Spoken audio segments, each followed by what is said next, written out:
am passionate about India, and I am passionate about vaccines.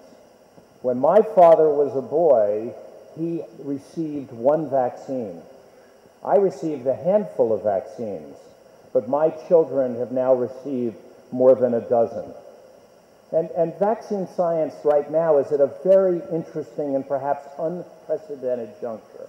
There's an explosion in vaccine R&D. We're living through a renaissance in vaccine R&D, and the number of new vaccines that are appearing for diseases and that are in the pipeline already is absolutely huge.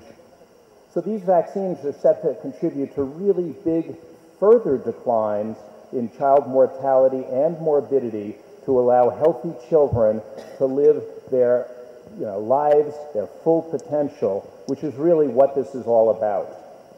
But to make this difference, these vaccines have to be given.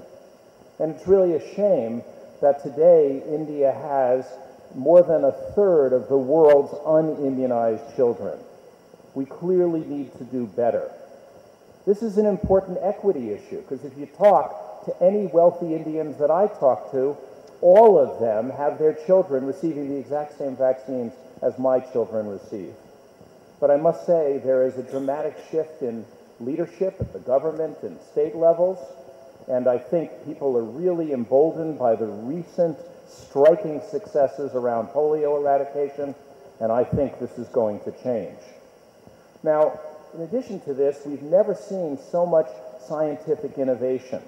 We now have vaccines that can get rid of the most common childhood diseases, diarrhea, pneumonia, and you've just heard Merck is being honored for the second cancer vaccine, the human papillomavirus vaccine.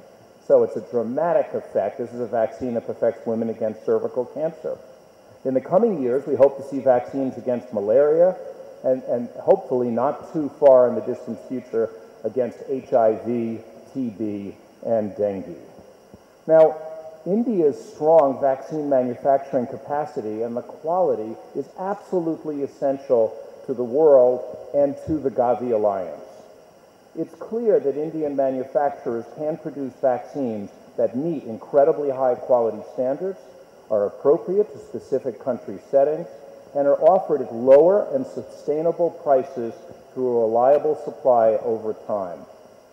But India is also a leader in science and technology. Recently, before I left my previous job at IAVI and joined GAVI, we signed an exciting new agreement to create a joint AIDS vaccine design and development laboratory here in India.